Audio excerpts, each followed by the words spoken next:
para eso yo quiero presentar hoy día un mensaje de la palabra que está en la Escritura. Dice la parábola de los dos hijos.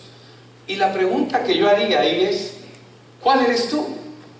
Y para poder entender este mensaje, primero tenemos que trazar correctamente la palabra. Amén. Entonces, vamos al libro de Mateo. Voy a leer el capítulo 21 y voy a leer desde el verso 28 al 31. Amén. Desde el verso 28 al 31. Vamos a Mateo, capítulo 21, verso del 28 al 31. Dice, pero ¿qué os parece? Y está hablando el Señor Jesús. Yo quiero que usted se imagine, alucine, que el Señor está ahí y Él está hablando frente a usted y le está diciendo, quiero que mientras escucha la palabra, usted se imagine al Señor hablando. Dice, pero ¿qué os parece? Dice, un hombre, dice, tenía dos hijos y acercándose al primero le dijo, hijo, ve hoy a trabajar en mi viña. ¿Cómo dijo? Ve hoy a trabajar en mi viña. Respondiendo él, dijo, no quiero, pero después arrepentido fue. Y acercándose al otro le dijo de la misma manera. Y respondiendo él, dijo, sí, Señor, voy. ¿Y qué dice que ocurrió? No fue. ¿Cuál de los dos hizo la voluntad del Padre? Dijeron ellos, porque está con los fariseos, está con los escribas, está con la gente religiosa del momento. Los que tenían eran portadores de la palabra, pero no del evangelio. Como mucha gente hoy día porta la palabra y la conoce, puede conocerla de la A a la Z, puede conocer de Génesis a Apocalipsis, podría incluso recitar libros completos, pero no ha vivido esa palabra. ¿Cuál de los dos hizo la voluntad de su Padre? Dijeron ellos, el primero. Jesús les dijo, de cierto os digo que los publicanos y las rameras van delante de vosotros al reino de Dios. Padre, yo te doy gracias por esta palabra, porque tu palabra es extraordinaria, Señor. Realmente tu palabra es poderosa, es preciosa. No hay nada más agradable, Señor, que es escuchar tu palabra y poder meditar en ella. Permite que esta mañana sea una mañana donde todo nuestro ser, espíritu, alma y cuerpo pueda ser alimentado y pueda ser dirigido a hacer tu voluntad, Señor. Que tú puedas poner y generar en nosotros aquello que nosotros por años hemos intentado hacerlo y no podemos, que es el querer como el hacer por tu buena voluntad. Permite que tu voluntad prevalezca, Señor, y que todo nuestro ser pueda glorificar tu nombre en la medida del entendimiento y del mover que tú quieres hacer en el corazón y en la vida de cada uno de tus hijos. Te damos gracias, Señor, en el nombre de Jesús. Amén. Esta parábola nos presenta dos clases de personas. ¿De acuerdo? Uno que demostró ser mejor, si lo decimos en cortas palabras, demostró ser mejor de lo que prometía. Porque al inicio él dice, no, no quiero, pero luego va y lo hace, ¿verdad? Pero otro que al inicio, en una, dice, ya, yo voy. Promete mucho, pero al final no hace lo que se le dijo. No hace lo que se le ha encomendado. Hay que ver algo importante aquí. Los dos eran hijos del mismo Padre. Amén. Eran hijos del mismo Padre. Y ambos estaban bajo los mismos beneficios. Diga conmigo, beneficios. Ambos estaban bajo los beneficios que se reciben por ser hijo del Padre. Estos beneficios son igual para ambos, tanto para el uno como para el otro. Pero las obligaciones y responsabilidades, diga conmigo, responsabilidad. Otra vez, responsabilidad. Las obligaciones y las responsabilidades que ellos tienen también están sobre ellos y son las mismas para los dos. Y a los dos se les da la misma orden. Hijo, ve hoy a trabajar en mi viña. Hermanos, aunque los hijos son herederos, es responsabilidad de los hijos trabajar en el campo del Señor. ¿Cuántos dicen amén? ¿Qué significa esto? Que es responsabilidad de los hijos trabajar en el campo. Ellos debían de trabajar en la viña de su padre. Es decir, esto no solamente aplica para la parábola que él está dando, esto aplica desde Adán. Eso no ha cambiado, las cosas no han cambiado desde Adán. Dios sigue teniendo un reino, y todos los que son parte de ese reino no solamente tienen beneficios del reino, tienen responsabilidades. ¿Qué significa eso? Por ejemplo, Adán trabajó en el huerto del Padre antes de la caída. Todos piensan, y hay gente que cree y piensa que el trabajo es por causa del pecado. Un ratito, el trabajo estuvo antes del pecado.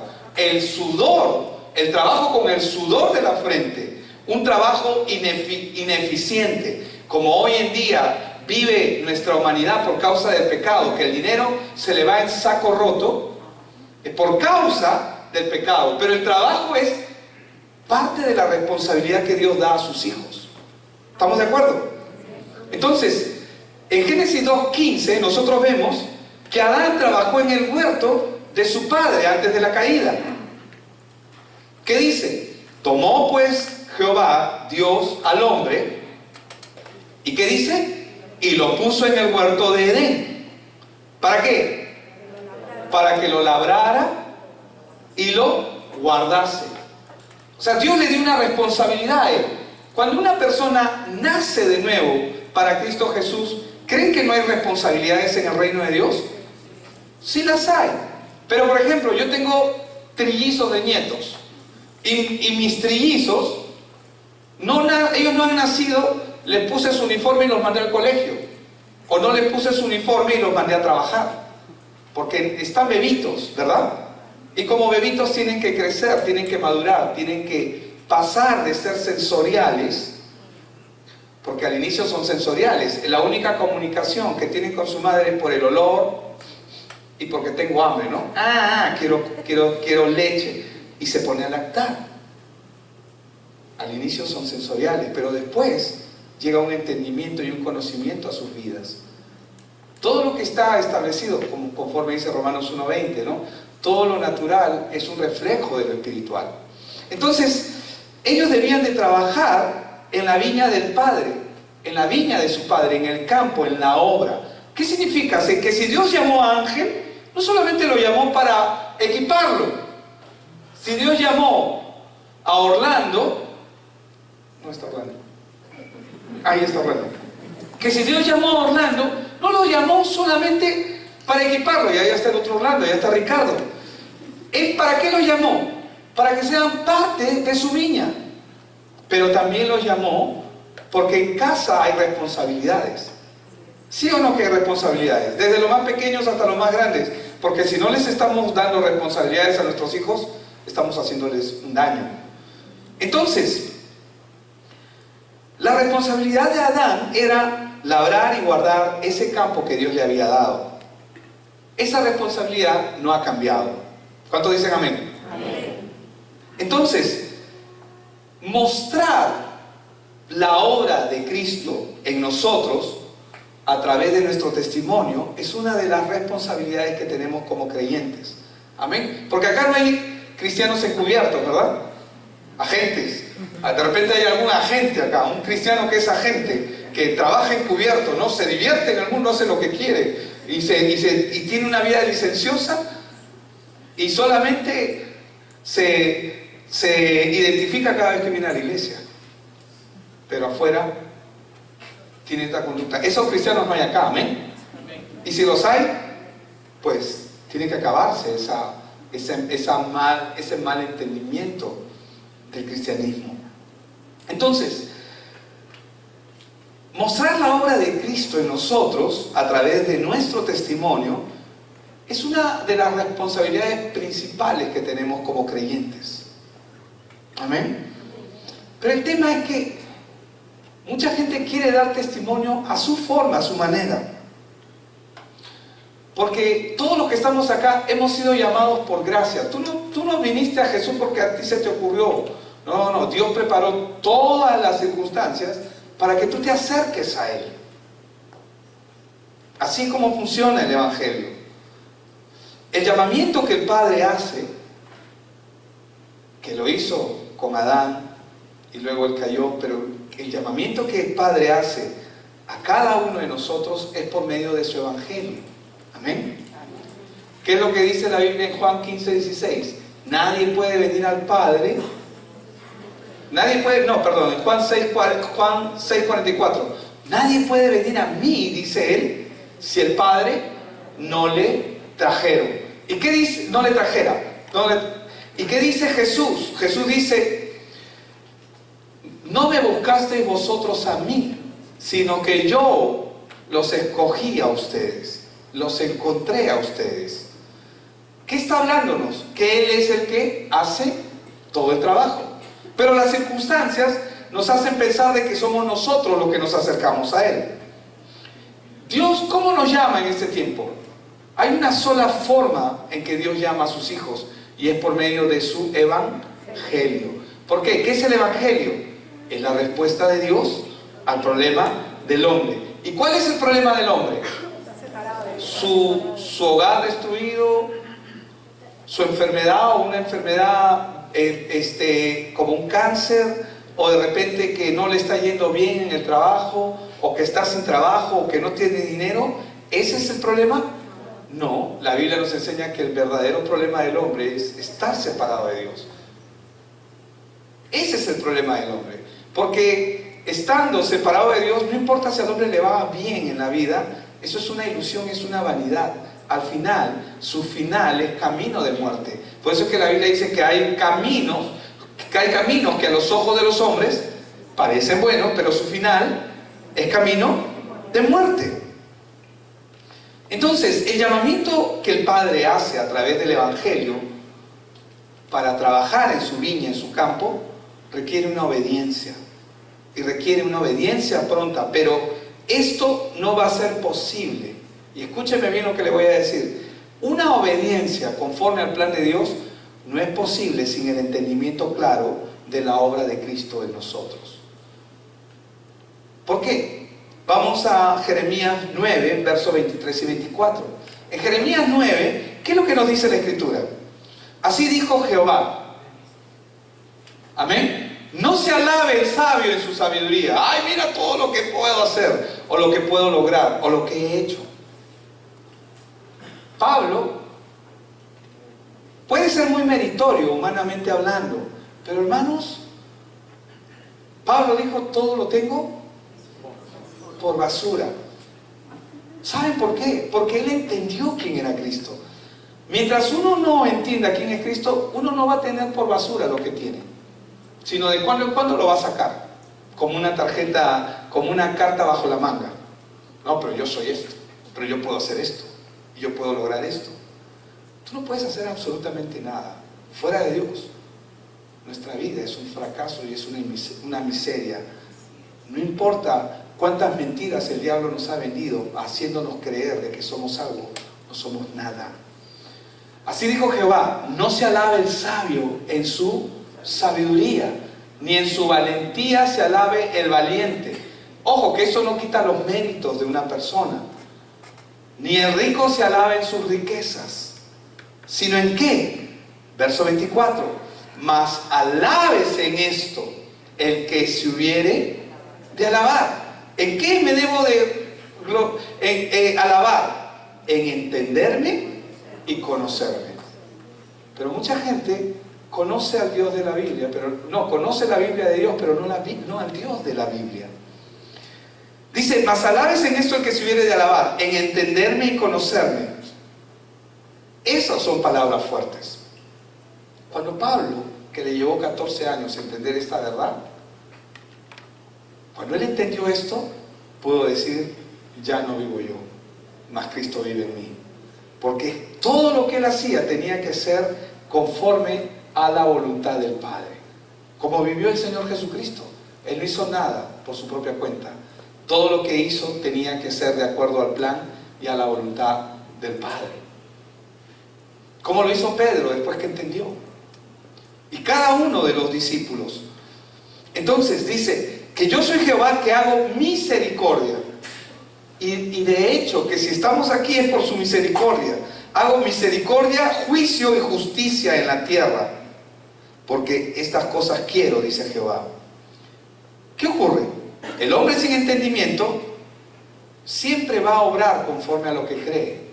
Se convierte en un hacedor de maldad. ¿Qué es un hacedor de maldad? Es el que hace su propia voluntad y no la de Dios. El hombre sin entendimiento siempre va a obrar conforme a lo que cree, conforme a su propio criterio, según su propio juicio y voluntad. Eso es la sabiduría humana, como lo enseña Santiago, porque Santiago enseña que esto es sabiduría humana. Y dice Santiago 3:15, en Santiago 3:15 ustedes lo pueden leer. ¿Qué es lo que dice? Porque esta sabiduría no es la que desciende de lo alto. Si no desciende de lo alto, ¿de dónde viene? Es terrenal. ¿Qué más? Es animal y es diabólica. ¿Por qué es diabólica? Porque es una sabiduría de este mundo. Es el entrenamiento de este mundo. Es la formación que este mundo hace en la vida de la gente, haciéndoles creer que ellos son cuando no son. Pero ¿qué es lo más crítico de esto? Que esto se ha introducido en la iglesia. La sabiduría humana, el criterio humano, se ha introducido a la iglesia. Si una persona está mal y viene con un problema, ¿qué necesita? Evangelio. No necesita nada más. Pero a veces nosotros, cuando no tenemos claro el evangelio, pensamos que él necesita más. Entonces traemos sistemas humanos, traemos métodos. ¿Y qué es lo que hacemos? Traemos la psicología a la iglesia. Pero la psicología es una sabiduría que no viene de lo alto. Es terrenal, es animal y es diabólica. Por si acaso, si hay alguien que estudia psicología, eso está bien para los parámetros del sistema, del mundo, porque son las credenciales que el mundo necesita para que alguien los atienda. Pero yo, pregúntale a mi esposa, un montón de psicólogos con los mismos problemas, y ellos mismos no pueden resolver sus propios problemas, porque no pueden. La psicología puede ayudar al hombre hasta cierto punto en el alma, pero no puede resolver el problema del hombre, el verdadero problema del hombre, que no es físico, no es terrenal, es espiritual. El problema del hombre es que está separado de Dios. Entonces, entender a Dios y conocerlo va a traer como consecuencia el poder verdaderamente hacer su voluntad y no la nuestra. Y esto solamente se va a producir cuando en la persona se genera un verdadero arrepentimiento. Porque solo un verdadero arrepentimiento puede llevar a una persona a un verdadero nacimiento. ¿Qué significa esto? Un verdadero arrepentimiento, ¿qué significa? ¿Significa que hay un arrepentimiento falso? Por supuesto. Hay mucha gente que viene y dice, necesitan ser escuchados, y hacen su catarsis. ¿Entienden lo que es una catarsis? Un desahogo. Y comienzan a llorar y te cuentan sus problemas, y luego del desahogo, luego de haber llorado y haber estado en esa situación, suspiran y ya me siento mejor. Creo que necesitaba que alguien me escuche. Y cuando tú quieres darles la palabra, que es lo que verdaderamente necesitan, ya no, mira, tengo que irme, tengo que hacer. Pero estuvo muy bueno, me has ayudado un montón. Y no le hemos ayudado absolutamente nada, porque esa persona, ¿qué hizo? Una catarsis. Eso no es un arrepentimiento. ¿Qué dice la palabra acerca de ello? Que Él busca verdaderos adoradores, que le adoren en espíritu y en verdad. Jesús dijo, mi palabra es espíritu, las palabras que yo les he hablado son espíritu y son vida. Si Él está diciendo que está buscando verdaderos adoradores, está buscando adoradores que le adoren conforme a la palabra. El Espíritu Santo se va a encargar de hacernos recordar todo lo que necesitamos oír de Él. Pero si hay adoradores en espíritu y en verdad, significa que también hay adoradores en la carne y en mentira. ¿Qué significa que sean adoradores en la carne y en mentira, que son adoradores sensoriales, que se dejan llevar por sus emociones. Pero ¿qué dice la palabra acerca de ello en 2 Corintios 11:3? Ese verso no te lo he dado yo, pero está ahí. 2 Corintios 11:3 dice: pero me temo que la serpiente con su astucia, dice, temo que como la serpiente con su astucia engañó a Eva. ¿Cómo le engañó? Sensorialmente. No le engañó, le dio una palabra corrupta, la palabra de Dios, pero corrupta, mezclada. ¿Pero cómo le engañó? Sensorialmente. Le dice: pero temo que como la serpiente con su astucia engañó a Eva. No dice que engañó a Adán. ¿Por qué no dice que engañó a Adán? Porque Adán no podía ser engañado. Adán era hijo directo de Dios y él no podía ser engañado. ¿Qué más dice? Vuestros sentidos sean de alguna manera extraviados de la sincera fidelidad a Cristo. Cuando yo enfoco un milagro más que a Cristo y me enfoco, no, que tenemos que hacer milagros, o enfoco más la ayuda social, que significa ayudar a los pobres, o hacer obras de caridad, o hacer obras de justicia, o hacer obras de beneficencia, más que Cristo, estoy cambiando el enfoque. O si yo enfoco la ley, tienes que cumplir esto porque si no, eres un miserable, y saco a Cristo, estoy siendo extraviado de la sincera fidelidad a Cristo. ¿Qué significa? La gente, ¿qué necesita? Evangelio. Y necesita encontrar a Cristo, porque Cristo es el que se va a encargar de que la persona pueda cumplir verdaderamente la ley. Cristo es el que se va a encargar de que si la persona necesita sanidad, de que sea sana, si es la voluntad de Dios. Porque no siempre es la voluntad de Dios, como en el caso de Pablo. 3 veces he orado para que el Señor quite de mí este aguijón, y las 3 veces que le dijo el Señor, no. Ay, qué malo es el Señor, porque yo en mi propia voluntad, yo creo que eso es lo que necesito. A mí me parece que eso es lo que yo debería tener, pero Dios dice que no necesito eso. Bástate de mi gracia, porque mi poder se perfecciona en tu debilidad. Si Él dice que yo no lo necesito, ¿qué significa? Que no lo necesito. Pero ¿quién me dice que yo lo necesito? Mi naturaleza corrupta, mi ego, mi naturaleza que inmediatamente quiere tomar control, porque así somos. Queremos tomar control de las cosas, queremos tener todo supervisado, controlado, incluso a Dios. A Dios queremos tenerlo controlado, queremos hacer que Él haga nuestra voluntad en vez de nosotros hacer la voluntad de Él. Entonces, nosotros, el mandato de Dios el Padre para nosotros de trabajar en su campo, en su viña, es para todos. Amén. Acá no hay que el pastor solamente, no, que para eso está los líderes solamente. No, es un trabajo de toda la iglesia. Nosotros no hemos sido enviados al mundo, y digo enviados porque hemos nacido de nuevo, porque no somos advenedizos, dice, somos extranjeros en esta tierra, para estar de brazos cruzados. Amén. Y Dios no está en nosotros para que Él haga nuestra voluntad. Eso es un error.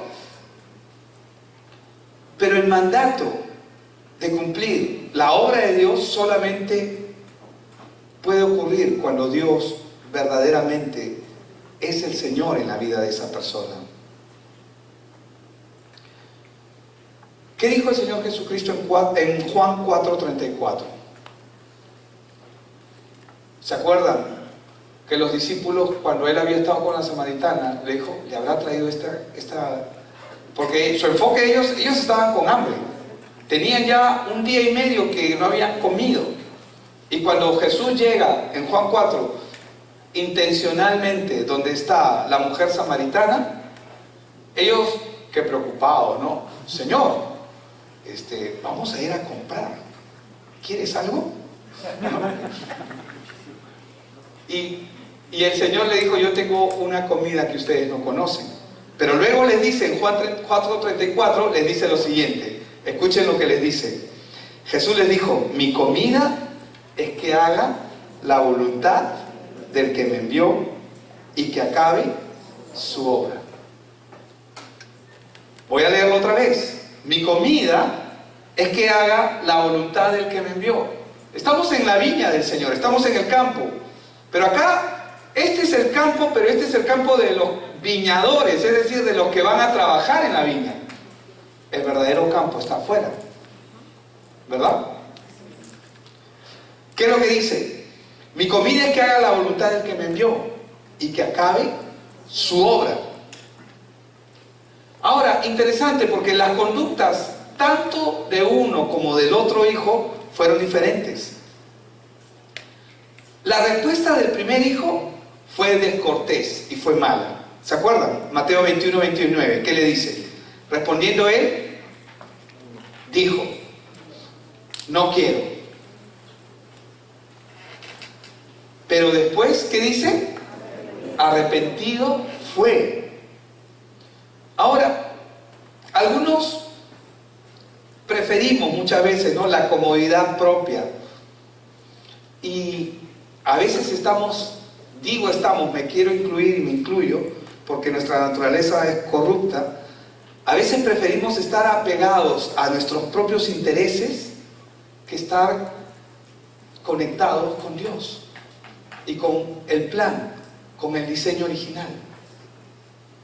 Y a veces estamos tan apegados a nuestros propios intereses que no estamos dispuestos a trabajar en la viña, que no estamos dispuestos a trabajar en el campo al que Él nos ha llamado.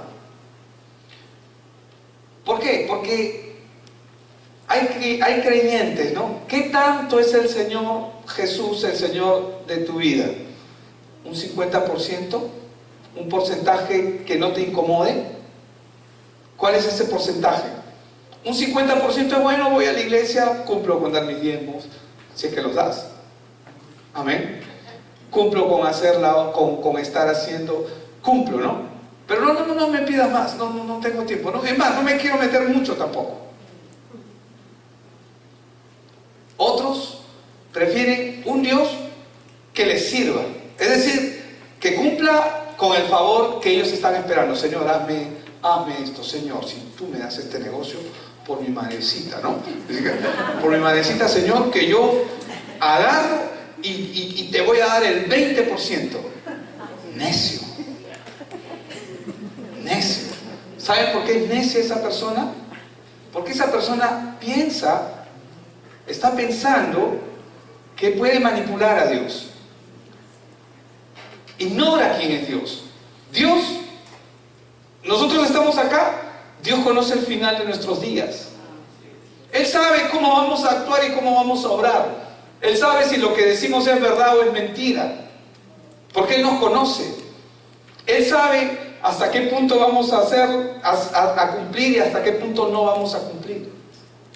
Y luego, cuando no sale el negocio, asado con Dios. Y lo voy a castigar a Dios. ¿Cómo lo castigo? No voy a la iglesia. Y lo que no entienden es que uno se castiga a uno mismo, porque ¿qué es lo mejor que el hombre puede tener? Su palabra. Su palabra es alimento para nosotros, es la que abre nuestros ojos, nos da entendimiento para ver. Entonces, ¿qué clase de Dios tenemos o estamos queriendo que Él sea nuestro Dios? La necedad del hombre es pensar que puede controlar a Dios. La necedad del hombre es creerse a sí mismo que uno puede tener el control de las cosas, incluso de Dios mismo. Qué necio es nuestro corazón.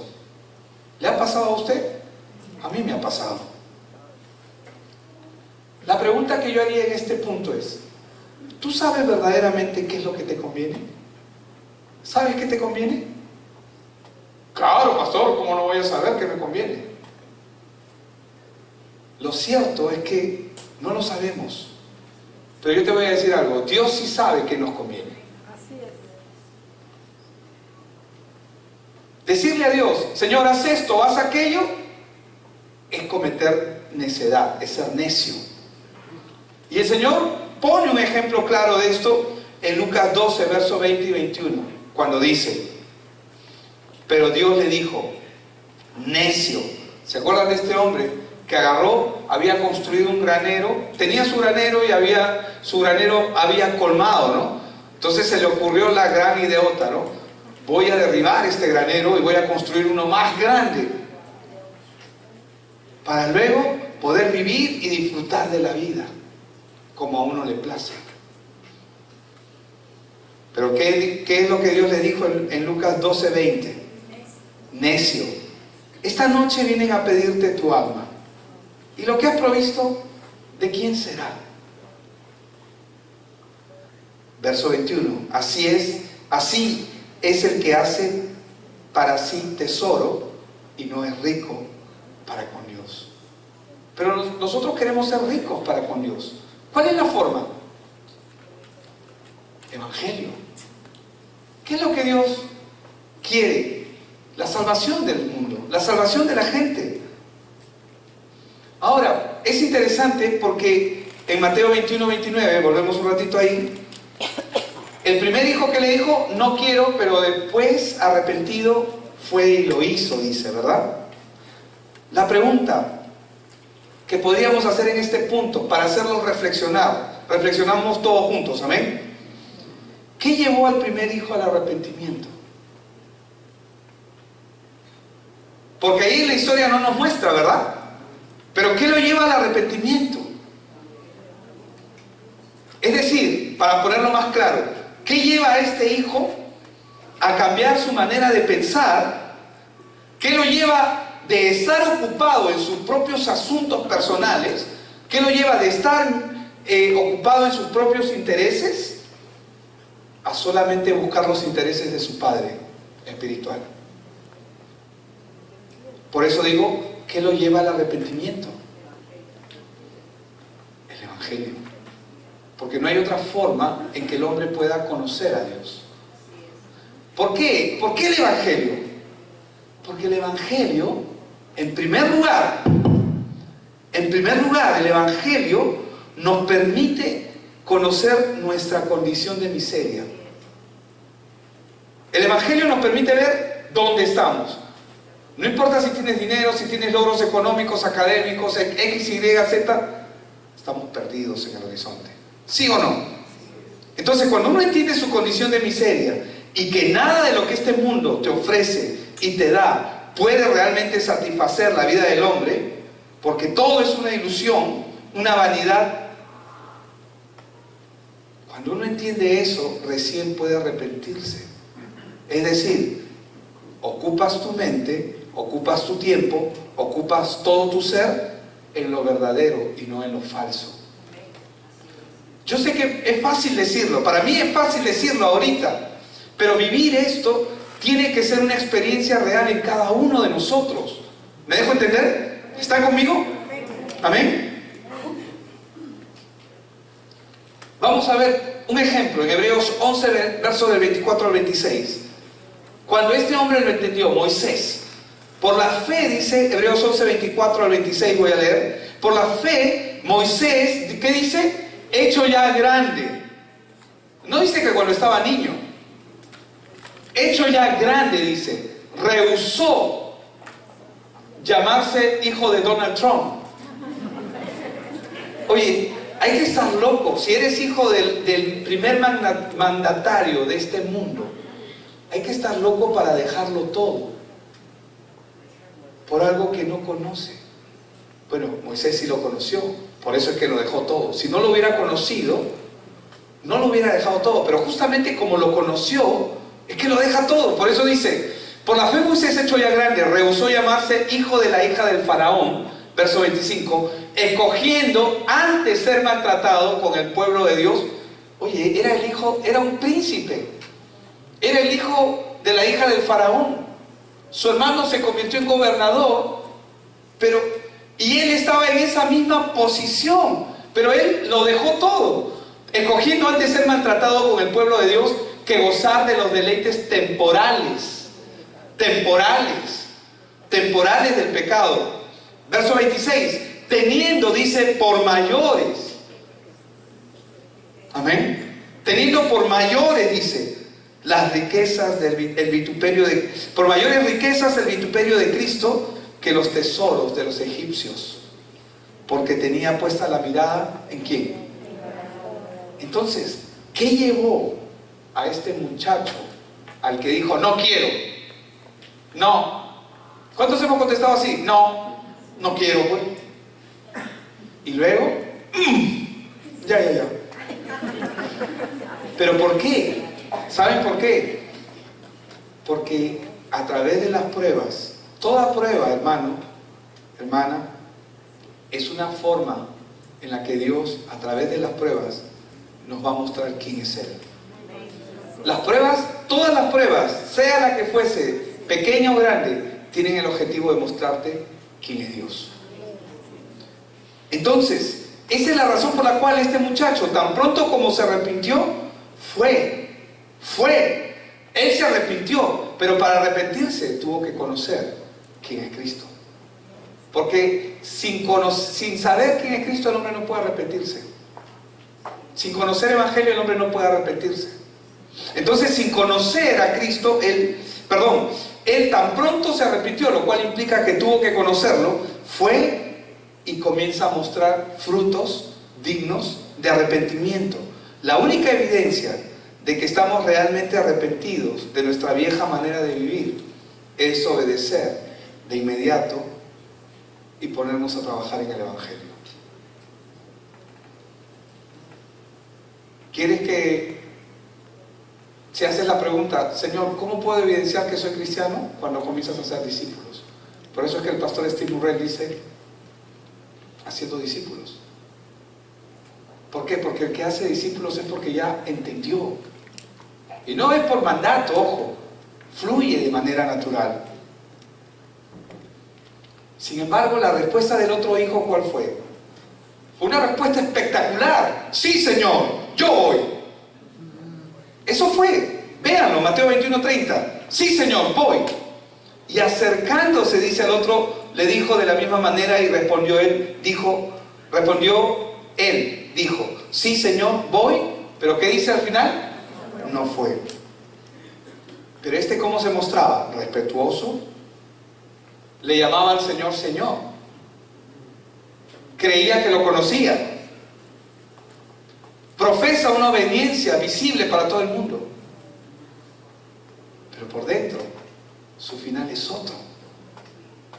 No dice ya iré luego, ¿no? Sino, yo estoy listo, ahora mismo voy a hacerlo, dice. Ese verso, sí, Señor, voy, en el original es yo voy, y se enfatiza el yo. ¿Cuál es la diferencia entre el uno y el otro?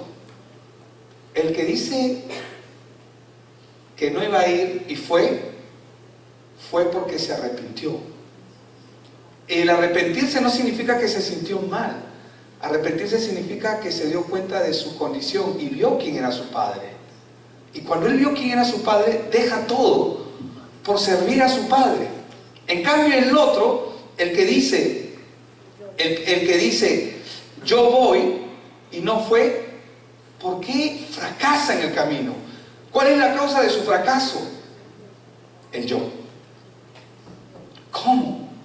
Porque está yendo en sus fuerzas, está yendo en su criterio, está yendo en su propio poder.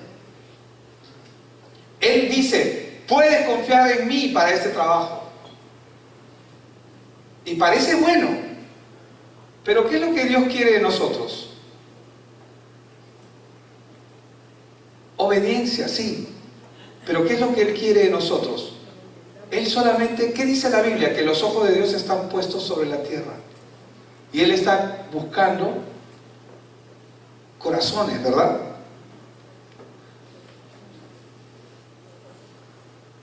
Este hombre faltó a su palabra vergonzosamente. ¿Saben por qué? Porque él fue con su propia fuerza, con su propio criterio. Y yo no puedo servir al Señor con mi voluntad, con mi criterio, con mi fuerza. La única forma en que yo puedo servir a Dios es haciendo su voluntad.